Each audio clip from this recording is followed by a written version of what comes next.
I joined Uber Eats during its rise in popularity in 2021. After being laid off from my previous job, finding employment quickly seemed nearly impossible. Taking a chance, I decided to give Uber Eats a try, hoping it would pay off. After a few months, I found myself enjoying the work, and the income was sufficient to keep me going. This occurred approximately a year after I began. I had developed a routine of sleeping in and staying up late, causing me to not start working until around dinner time, specifically 11 o'clock p.m. I still hadn't made enough to be satisfied for the night, so I continued taking pretty much any order that popped up. It was already 1 o'clock a.m. when an order came through that caught my attention. It was a grocery order from a 24-hour 7-Eleven gas station. Despite finding it peculiar that someone would need groceries from a gas station in the middle of the night, I still accepted it. I parked at the mostly empty gas station and entered the convenience store. Inside, I encountered a kind old man working at the register. After collecting the bag from him, I decided to grab a cup of coffee for the road. Back in my car, I settled in before backing out and hitting the road for the final stretch of my drive. However, it didn't take long for me to notice a car's headlights right behind me. Mind you, it was very late at night. It was late at night with hardly any cars on the road. I was confident that I would have noticed them before they got so close. After some consideration, I speculated that they might have been at the gas station, parked on the side of the building, and pulled out just as I did. I continued driving along the same road, heading toward the outskirts of town. Suddenly, I sensed something was wrong with my car. It was much bumpier than usual, and a loud scraping sound was coming from the right side. Within a minute, the situation worsened significantly. It became so bad that I had to pull over to the side before my car completely broke down on the road. I parked on the shoulder, surrounded by dense woods on both sides. As I glanced in the mirror, I noticed the headlights of the same car gradually slowing down and pulling in right behind me. Uncertain of what was happening, I made a swift decision to exit my vehicle and investigate the situation. I was filled with curiosity and a hint of concern, unsure of the intentions of the car behind me. I wondered if they were willing to assist me or if they had alternative plans. However, I realized I was trapped until I could solve this mystery. Frantically, I dashed to the opposite side of my vehicle and immediately spotted the issue. My right tire was completely deflated. It was utterly bewildering because I hadn't encountered any obstacles on the road. Typically, flat tires occur gradually, not with such abruptness. Upon closer inspection, I noticed a peculiar gash on the side of the tire that appeared far from ordinary. Suddenly, the sound of a door opening reached my ears, coming from the car behind me. A man emerged from the shadows and greeted me. "I'm fine, thank you," I called out, hoping to deter him from coming any closer. My unease grew as I realized the need to keep my distance. This whole situation felt incredibly unsettling, but the man continued to approach me. As he came within about 10 feet, I could make out his features more distinctly. He appeared to be an older individual with a wild combination of gray and black hair. He sported an untamed beard and dressed in simple attire, donning jeans and a hoodie. However, they were covered in stains and grime. He approached my car and offered his assistance with a big smile. I reiterated that I was fine, but he found amusement in my predicament, glancing at my flat tire and then back at me. We endured a few uncomfortable moments of silence, during which the man maintained his smile. In an attempt to escape the situation, I fabricated a story about a friend coming to my aid. Despite declining his assistance multiple times, The man's smile slowly faded, and he shifted his attention towards his car, scanning the surroundings in an unnatural manner.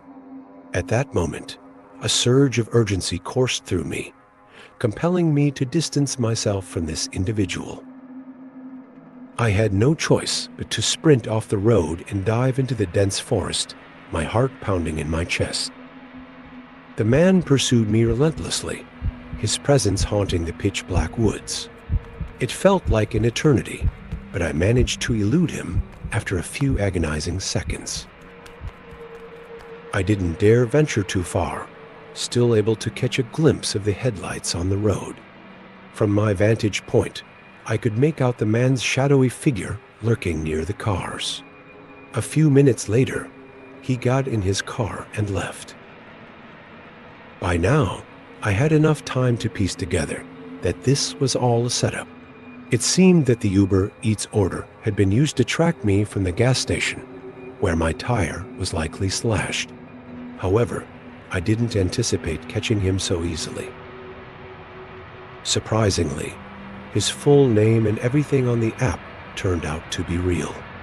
I suppose he didn't expect us to connect it all back to the Uber Eats order. Nevertheless, the punishment wasn't severe, since he didn't physically harm me. He only stole a few things from my car. Although, if I had stayed on that road, who knows if I would even be here to share this story.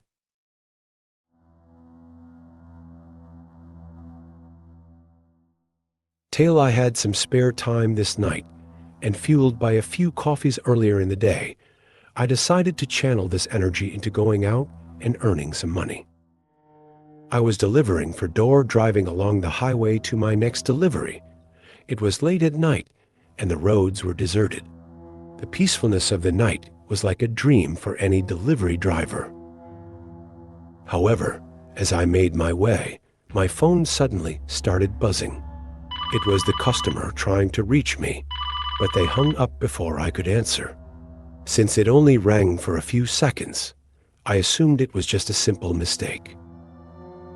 If they didn't answer, I redialed their number and let it ring for a while. Disappointed, I shrugged it off and pushed the thought aside for the remainder of the drive. Exiting the highway, I entered a typical neighborhood with ordinary houses. I approached the house where my delivery was destined. I parked in the driveway and made my way towards the porch. I noticed that the front door was slightly ajar. Uncertain if it was intentional or not, I cautiously tapped on the door and announced that I had arrived with their food. Suddenly, I heard a disturbing noise emanating from the hallway, a muffled thump that echoed my knocking. It sounded as if someone was forcefully banging on a door. Feeling a bit unsettled, I widened the front door and called out once more.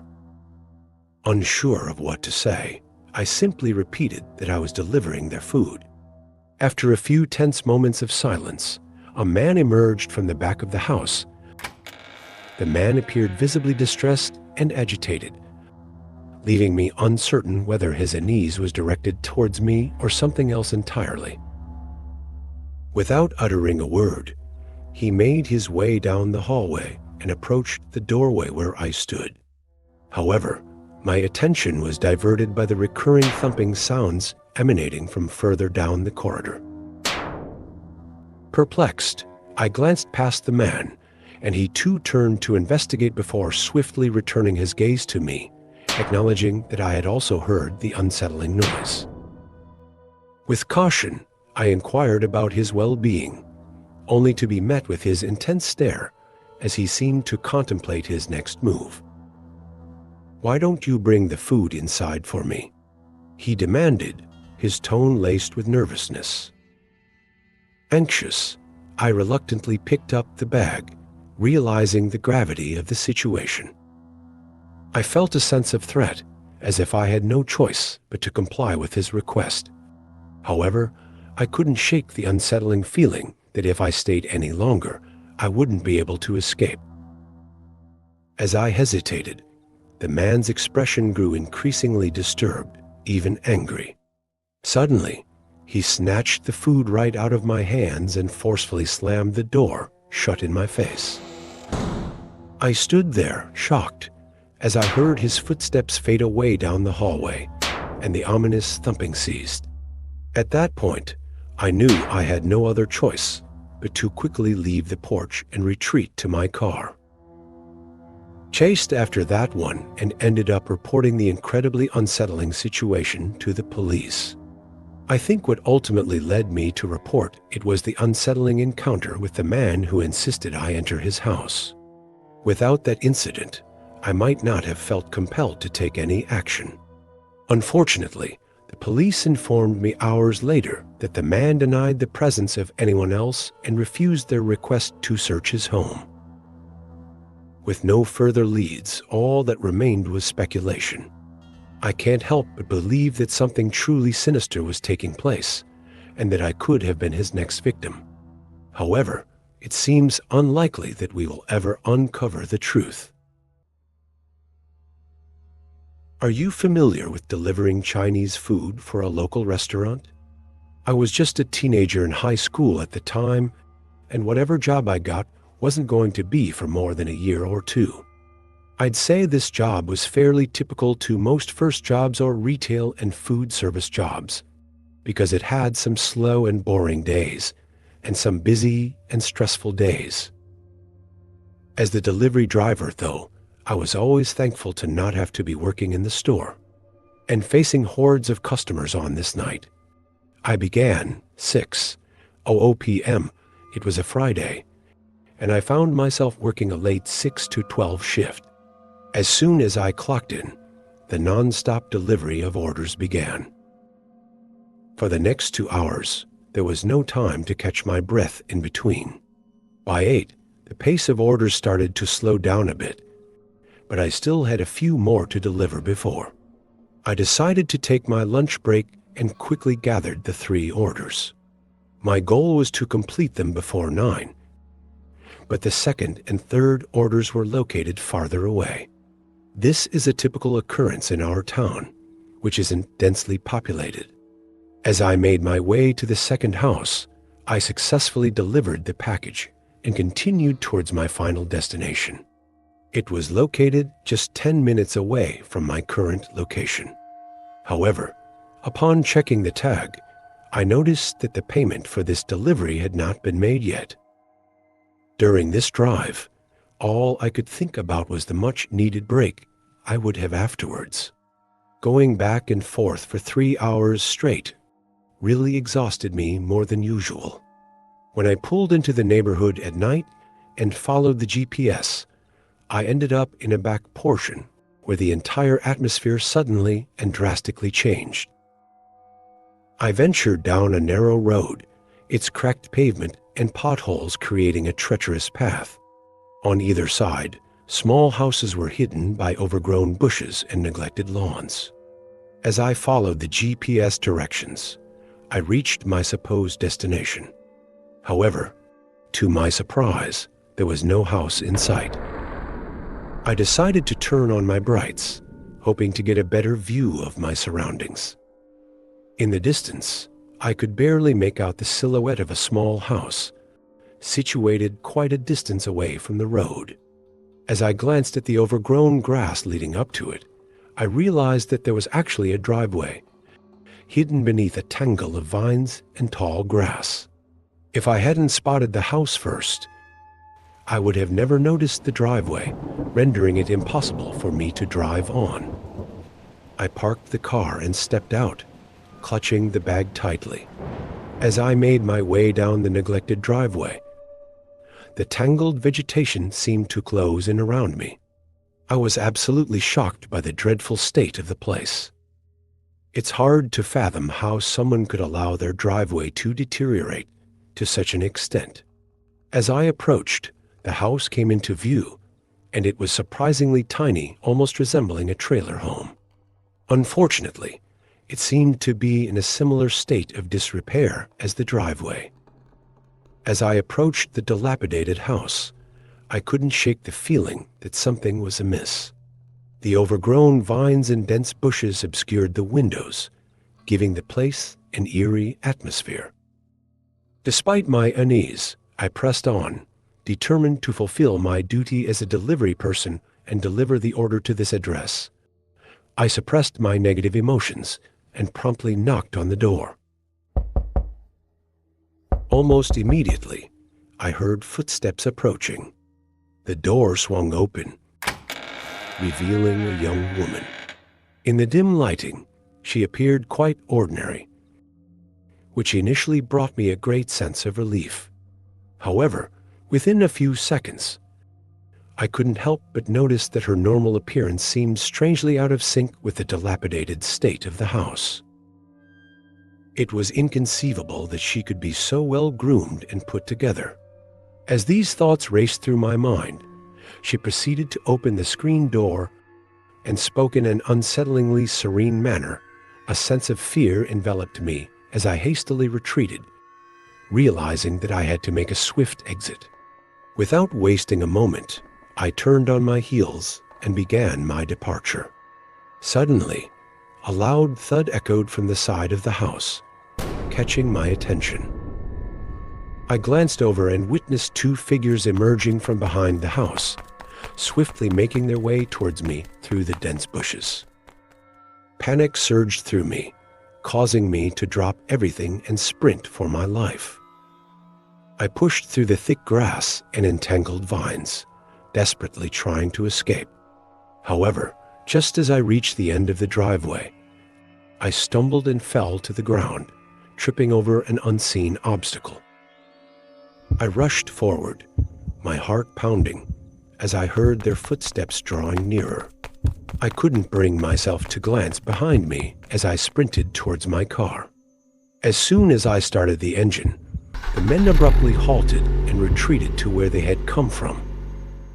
My entire body trembled with the lingering rush of adrenaline. I quickly made a U-turn and sped away.